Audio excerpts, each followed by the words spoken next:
here. What are you going to do? This is causing you so much pain. You can't be the woman in her mid-30s and then mid-40s and then mid-50s whose whole thing is, I hate my mom. You know how unoriginal and basic that is? So what did the bipolar say to the schizophrenic? You're in the right place to find out. Welcome, everyone. My name is Michelle Hammer, and I live with schizophrenia. I'm Gabe Howard, and I'm bipolar, and we need to give our sponsor some love, BetterHelp. You can get 10% off your first month by going to betterhelp.com/BSP22. We just got past the holidays, and I learned that my family still likes to use my mental illness against me. What do you mean they still like to use it again? Why would this have stopped? Really, did you think it would go away? Listen, in my family, we can't discuss religion, politics. We just added vaccines because strangely that starts fight now, or mental illness. We can't discuss mental illness because somebody invariably will come up to me and say something stupid like, you know, Gabe, I think everybody's a little bipolar. What the hell does that even mean? I get that because I brought up that you and me were going to do an episode about people using our mental illnesses against us and how my family constantly brings up the fact that I always make up stories. I don't always make up stories. So you started this. You're the one that brought this up. It was like over the holidays and you're like, hey, everybody, you're all bad to me. No. I just brought up that we're going to talk about how everybody just brings up that I make up stories, but I don't make up stories. I sometimes do, but I don't. So I don't make up stories, except when I do make up stories, but most of the time I don't, but sometimes I do. But my family doesn't like it when I do, even though I don't always, but sometimes I do. What are you mad at? The thing is, my mother immediately goes, well, Michelle, you do know that you do make up stories. You know, you've made up so many stories about me. You think they're real, but you always make up stories, and that is part of your illness. And then my brother chimes in, well, you know, don't you make videos on YouTube where you talk about like delusions and you say that you do make up stories. So how can you say that you don't make up stories when you say you do in the public eye? How can you really say that you don't?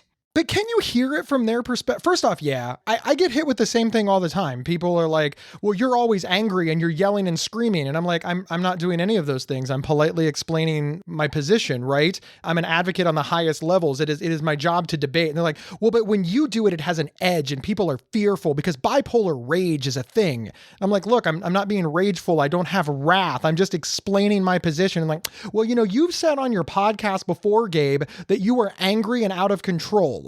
I'm like, I said on my podcast that before I now have like treatment and stuff. And also if you do something once, you're guilty of it forever. Yeah, just because I make up a story or some stories doesn't mean all of my stories are wrong. Is it a made up story that my brother banged my head into the floor until my nose bled? Is it wrong? You know, Is that a made up story? It's not a made up story. He did that. And what? He's never going to remember that. He's never going to admit to it. But I remember that it happened, but he's never going to admit to it. And you know what this brings up to me? I was just thinking, if a tree falls in the forest and nobody's around to hear it, does it make a sound? It does make a sound because there are animals. Animals can hear. Why are we discounting animals' ears? Why are we discounting schizophrenics? Huh?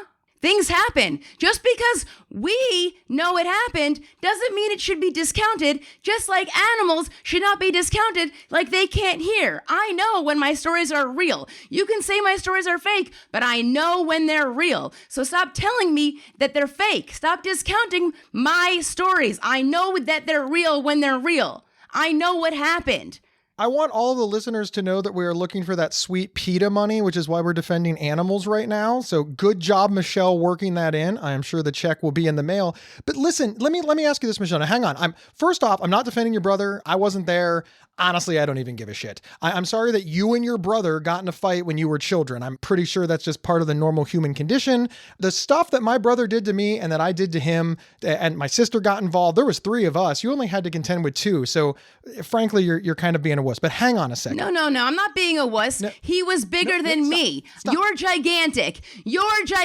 He was bigger than me. You're a top-tier lacrosse player. Who fought with you when you were younger? I know I am gigantic. You're huge. There was 2 against 1. Your brother does not remember this, but you do remember it. You are positive that it happened. He is positive that it's not. And it sounds like, this is the only point that I want to clarify, it sounds like what you're upset about is not that he doesn't remember, it's that the entire family assumes that you must be wrong because you live with schizophrenia. Yes. Is that the crux of the issue? Yes. And they've said, why don't you listen to your own videos where you say you make things up and that you combine stories and a lot of your stories aren't real and that you make up delusions? Why don't you just listen to what you say about yourself? Well, just because I say it sometimes doesn't mean every single memory I have is fake.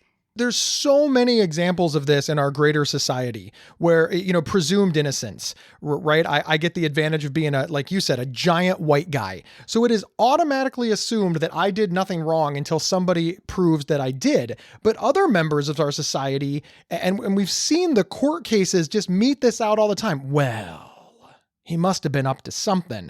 And of course, the members of that community, they advocate over and over and over again. They're like, hey, why don't we get this benefit of the doubt? Tying this back to our own mental health advocacy, basically what you're saying is that you want your family to listen to your side, listen to his side, and if they can't come up with an answer, you want them to say this: look, we don't know. We don't know what happened because we weren't there. Michelle, you very well may be right. Seth, that's her brother, you may very well be right. But because we can't know for sure, that's the best that we can do. What pisses you off is that even though they can't know for sure, they're positive you're wrong unless you can prove otherwise. Here's the biggest story that drives me absolutely up the wall. When I was 18, I got my wisdom teeth out. But I woke up in the middle and I started fighting the doctor because I'm in so much pain in my mouth because the doctor sucked. I was told for years, you were not in pain. You weren't in pain. The doctor did nothing wrong. For years, my mother didn't take my side and it pissed me off so much. A year ago, I bring up what makes me angry the most is that you don't take my side when I got my wisdom teeth out. She goes, what are you talking about? I was always on your side. What are you talking about? I'm like, are you kidding me? For years, you never believed me. And now you're saying you believe me? And she's like, what are you talking about? You're making this up. What?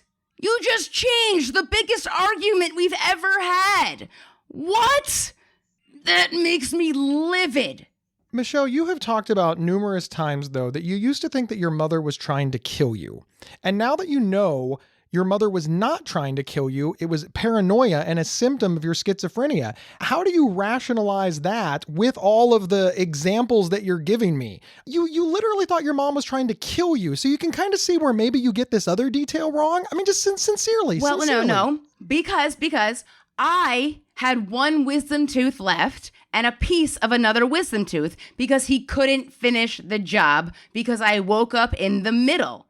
That was proof that he couldn't finish the job. And my mom always said, no, Michelle, you were the one who was wrong.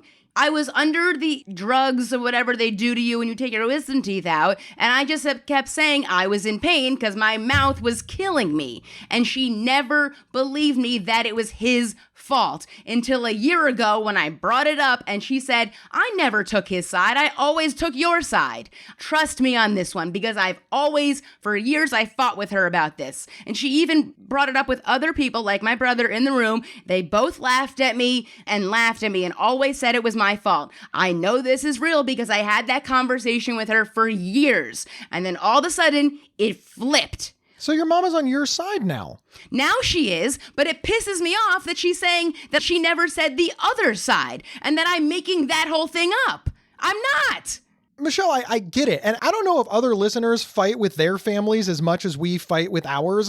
I mean, the Howard and the Hammers, I sincerely, I think this is why we bonded, because we have some sort of like holiday death match going whenever we get together for anything. Like arguing is basically an Olympic sport in our household. But you know where it seems like every single person who lives with mental illness really experiences this disbelief and this power dynamic and this struggle to understand It's with their doctors. It's when they're inpatient. I have long since made up with my mother and my father and everybody else. But you know what one I'm still furious about and pissed about? It's when a therapist came at me and said all kinds of horrible things to me and was doing things that were frankly just horrifically improper. And I kept trying to defend myself. And I told my wife at the time that he was doing this, and she did not believe me. And eventually it got so bad and I couldn't get anybody to help me that I had to stop seeing him as a therapist. And everybody around me was like, Gabe doesn't want to get better. This is the problem with Gabe. He won't even get help for his illness. He's not even trying. And it was horrible. Nobody believed me until about a year later.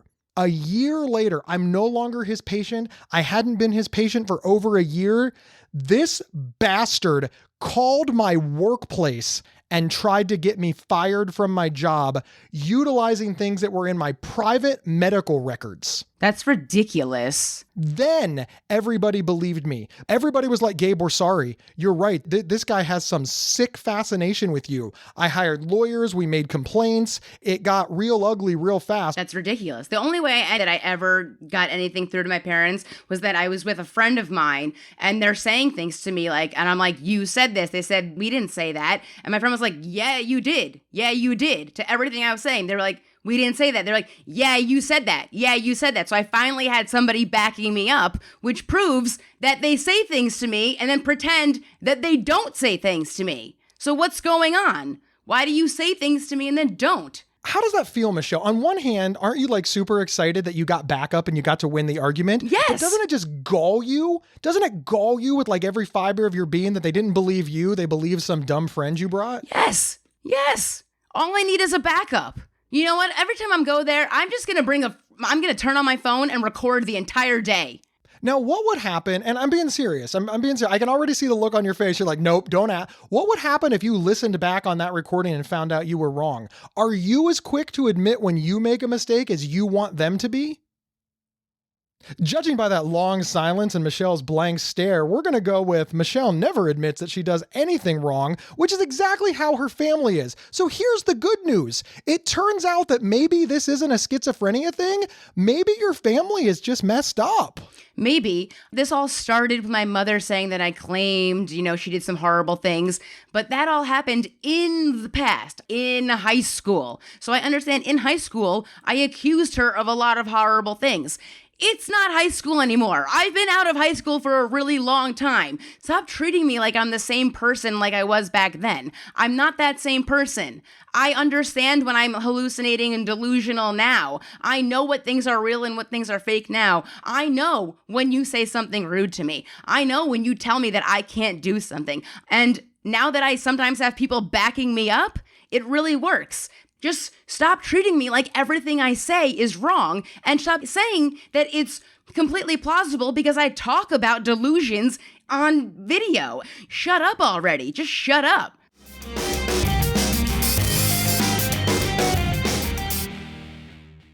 This podcast is sponsored by BetterHelp. BetterHelp is not a crisis line and it's not self-help. Instead, it's professional therapy done securely online.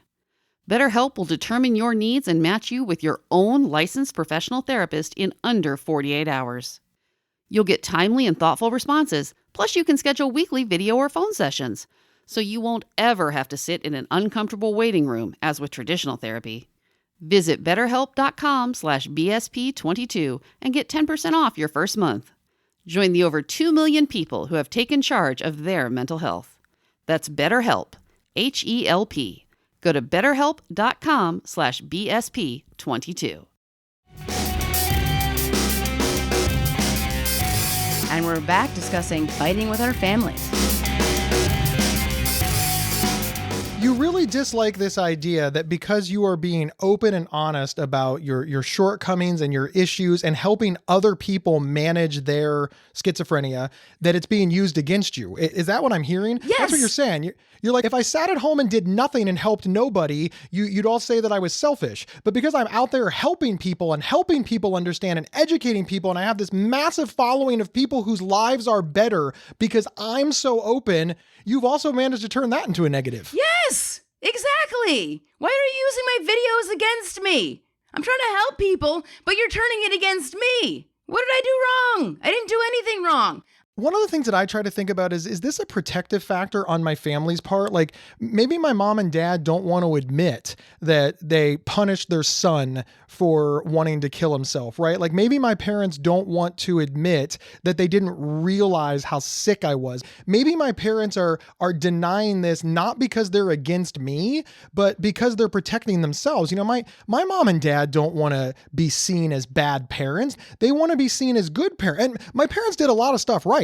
They did a lot of stuff wrong, but is it possible that some of this has nothing to do with us, but they're just defending themselves and helping their own trauma? It's about their feelings and what they went through? Because we put some people through some shit, Michelle. They don't like to admit that they did anything wrong ever. Does anybody? Everything they did was always in my best interest and for the best. Yeah, but don't all parents say that? If they dare said anything insulting or wrong or mean to me, it must be fake. It must be fake because they're just so perfect. They do everything for me, of course. If I said that they said this or said that or said that or said that, of course, they never ever said it and they only do the best things. So if I accuse them of anything, I'm wrong, they're right. That's how it goes. Like, isn't this present in all families? Like, isn't this not about bipolar and schizophrenia? Don't all mothers fight with their daughters? Do they? I would say that all mothers fight with their daughters, but I don't think all mothers just accuse their daughters of being wrong all the time because of schizophrenia and get mad when anything gets brought up because, no, it's your schizophrenia, Michelle. Don't get mad at me all the time because you do make things up and I'm never wrong and you accuse me. You accuse me all of the times of doing such horrible things to you and you do. You totally do. Don't put all of this on me all the time because you're the one who makes things up and you say you make things up, so don't say that I'm wrong. You've accused me of so much throughout your whole life. It's your illness. Don't even start. Bitch. That is brutal, but again, it sounds like you're not mad that they disagree with you. You're mad for why they disagree with you. They discount everything that I say and say I'm making it up because I have schizophrenia. And that's what pisses you off. Yes. So if they disagreed with everything you said for some other reason, that would piss you off less. Yes. I agree. I am fascinated at the number of times that I am serving on a board of directors or advocating for something and somebody says something like, well, I think you're just seeing it through the bipolar lens. Oh my God, tell them to shut up. And what I want to say is, you know, that's just the description of a podcast that I host with this woman with schizophrenia from New York City. A podcast that I would like to point out was huge. It was so popular. And you know who created that podcast? The dumbass with bipolar and the dumbass with schizophrenia. You know who's trying to make podcasts and they fail left and right? Famous people. Famous people are constantly releasing these garbage podcasts. And you know who had a Reddit thread? Gabe and Michelle. People discount us constantly, but yet we have achieved on levels that other people cannot achieve on despite having more resources, time, energy, money, and people than we do. Why don't we ever get credit for that?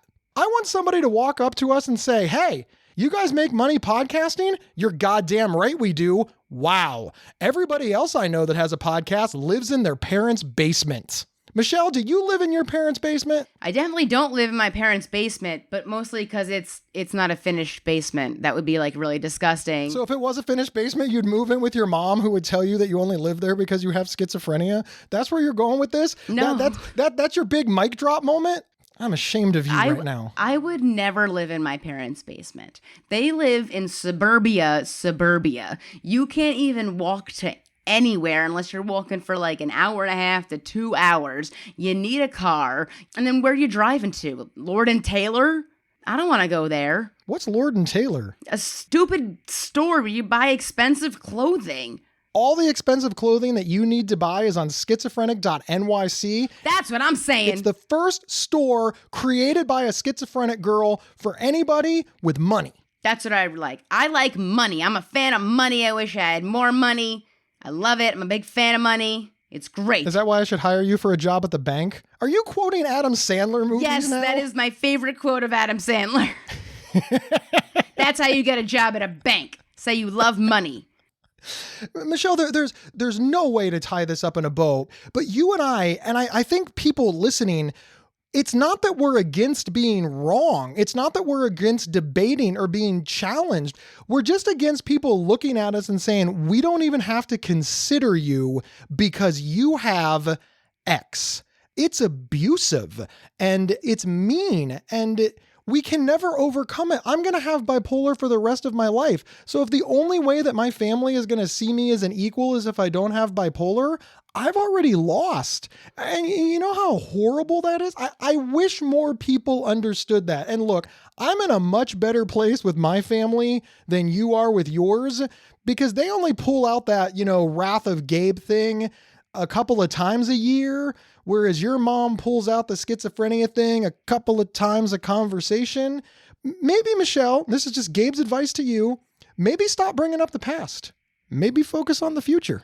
If I ever say, do you remember when? Yeah, stop saying that. Why do you keep saying that? Listen, we only brought up this thing on the holidays because I said we were bringing up this topic on the podcast, and then all of a sudden, everybody turned on me. And by everybody, I bring my mom and my brother. That's another thing that you do. I don't know if it's because you have schizophrenia, but you are black and white. I don't think it's because you have schizophrenia. I think it's because you're nuts and not like mentally ill, like nuts. How many people were at that holiday event? Like what, like 10, 15? How many people were in your parents' house that day? Me, Carrie, Michael. Are you literally counting right now? Just give me a basic number. Jeff, Sue, Jen. Oh, boy. About 10. So 10 people. So 20% of the people turned on you, 80% of the people didn't, and you classify that as everybody turned on me. Maybe you're making it worse in your own head. Maybe if you reframed this to, hey, look, I got into a disagreement with my mom and my brother, and, we didn't resolve it, but we moved on and we had a happy holiday, that would make you feel better than what you're actually saying, which is, I went to the holidays and everybody turned on me. I didn't say everybody turned on me. Yes, you did. You said everybody turned on me. I didn't say everyone. You said I everybody. didn't say everybody. No, I didn't. People are going to hit that little 45-second button on their little podcast players, and they're going to be like, oh, Gabe was right. And Gabe wasn't right because you have schizophrenia. Gabe was right because we recorded it. I could call my mother up right now and say, do you remember when we were in, and she'll say, I have no idea what you're talking about. Are you making this up right now? I don't remember anything like that. You're making it up. Anything. I'll call her and say, oh, do you remember that? Do you remember that? Do you remember that? I don't know what you're talking about. You're making this whole thing up. Why do you keep doing that then? Anything. I'm just saying. Solve your own problem. It doesn't matter what I bring up. I can bring up anything. She will tell me that I'm making it up. Then stop. But that's my whole point. It doesn't matter what it is. If she says anything to me and I bring it up again that she said it to me, she's going to say she never said it and that I'm making it up. I don't make these things up. I'm not making up things. We've already established that. Listen. And her mother, my grandmother, had horrible Alzheimer's that turned into dementia. So you know what my favorite thing is? I always say, hey, Tessie. Oh. Turning into Tessie?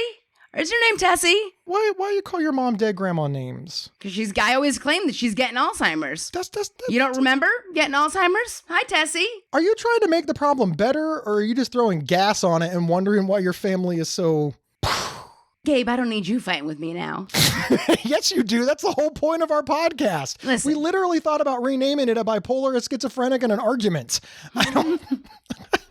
But Michelle, where do you go from here? What are you going to do? This is causing you so much pain. You can't be the woman in her mid-30s and then mid-40s and then mid-50s whose whole thing is, I hate my mom. You know how unoriginal and basic that is? Come on, everybody hates their mom. That's what moms are for. There's no way that I could ever talk to my mother where we don't get into a fight. So have you just accepted this about each other, that you're both like bullheaded people and you're just destined to butt heads for the rest of your life? Because look, I got family members like that. I do.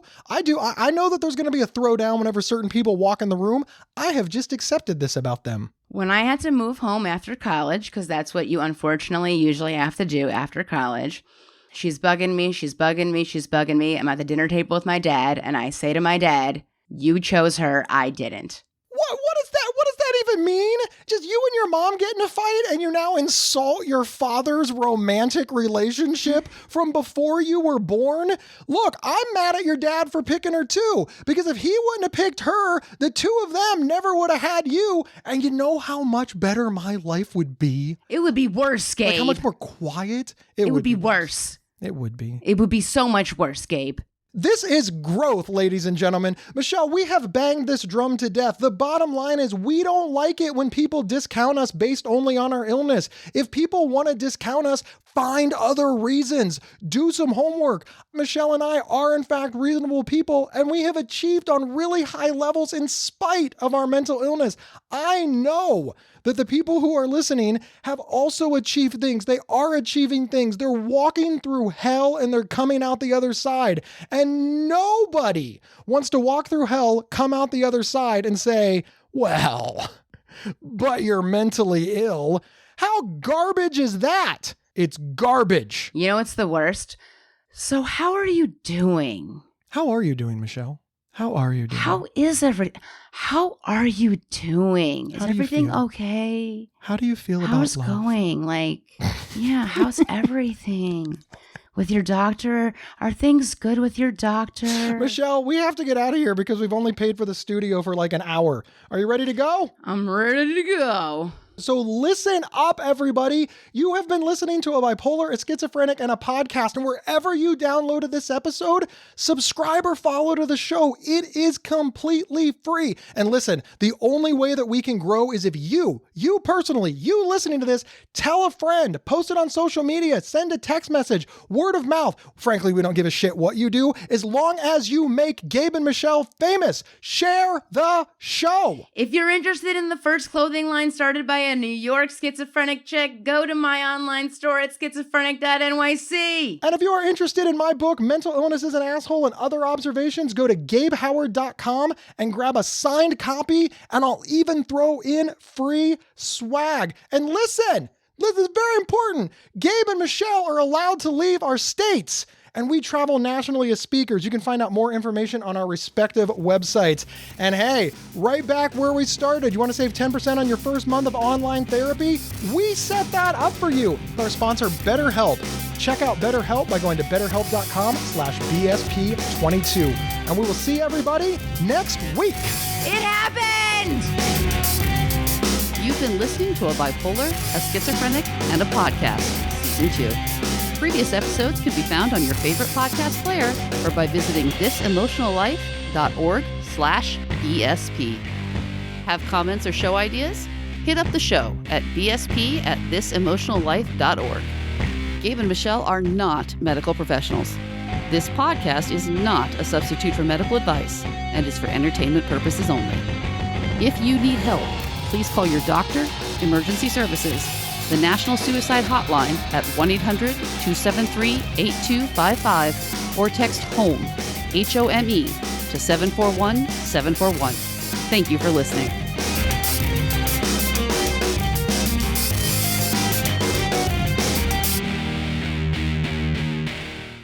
All right, we did the end. We did the beginning. And we're back, and Lisa's loving this. Lisa is. Lisa would like it if you sang her I Like Big Butts. I like big butts and I cannot lie. You other brothers can't deny. When a girl walks in with a pretty little waist and a round thing in your face, you get sprung. When I pull up tight, when I know that's what this sprung, I'm looked and I can't stop staring. You other oh baby, I want to get with you and take your picture. Those good to wall, maybe miss it high. Ooh, I don't know the words to that song. I think you've mixed in like 3 songs. You almost got to Anaconda, don't want none until they got buns hunting.